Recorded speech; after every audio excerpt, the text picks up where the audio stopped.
ज्ञात है कि हर वर्ष ट्रस्ट जो है कैलक ज्योतिष एवं वैदिक संस्थान प्रदेश में संस्कृत भाषा को बढ़ावा देने के लिए कैलक संस्कृत रत्न पुरस्कार देता है और इस वर्ष का कैलक संस्कृत रत्न पुरस्कार निरंजनी पीठाधीश्वर श्री कैलाशानंद गिरी जी महाराज जी को दिया जा रहा है। और कार्यक्रम के मुख्य अतिथि जम्मू कश्मीर के महामहिम उपराज्यपाल मनोज सिन्हा जी होंगे।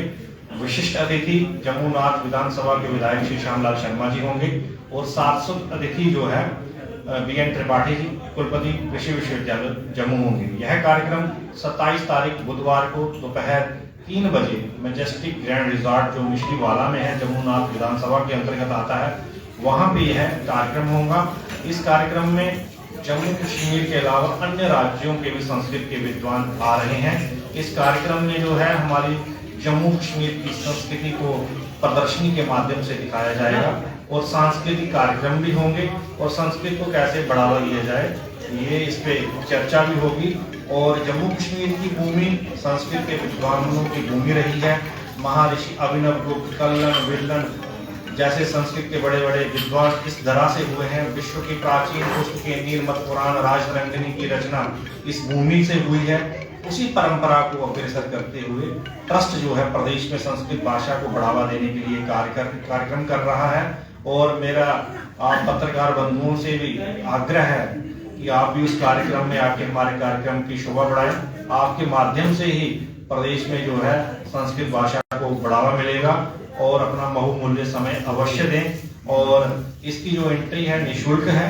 स्वामी जी आ रहे हैं कैलाशानंद गिरी जी महाराज, उनका आशीर्वचन लेने के लिए और भी प्रदेशों से जनता आ रही है।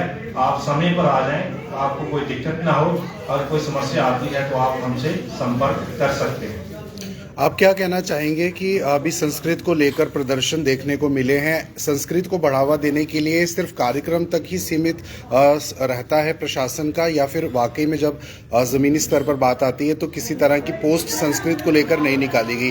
क्या विचार है आपका इसमें? एक तो मैं यहाँ पे स्पष्ट करना चाहता हूँ कि संस्कृत कोई रोजगार की भाषा नहीं है। ये भारत की आत्मा है संस्कृत। रही बात रोजगार की, कोई भाषा व्यक्ति पढ़ता है तो रोजगार भी अवश्य होना चाहिए। और मुझे लगता है LG मनोज सिन्हा जी के होते हुए हमें चिंता नहीं करना चाहिए। जितना पिछले 70 वर्षों से संस्कृत को बढ़ावा नहीं मिला है उतना उनके कार्यकाल में मिला है। और आपको जानकर हैरानी होगी 89 तक प्रदेश के स्कूलों में 6वीं में संस्कृत पढ़ाई जाती थी। अगर पढ़ने वाले लोग होंगे तो मुझे लगता है सरकार कभी पोस्टें और जो क्लासेज बंद नहीं करेगी शिक्षा को।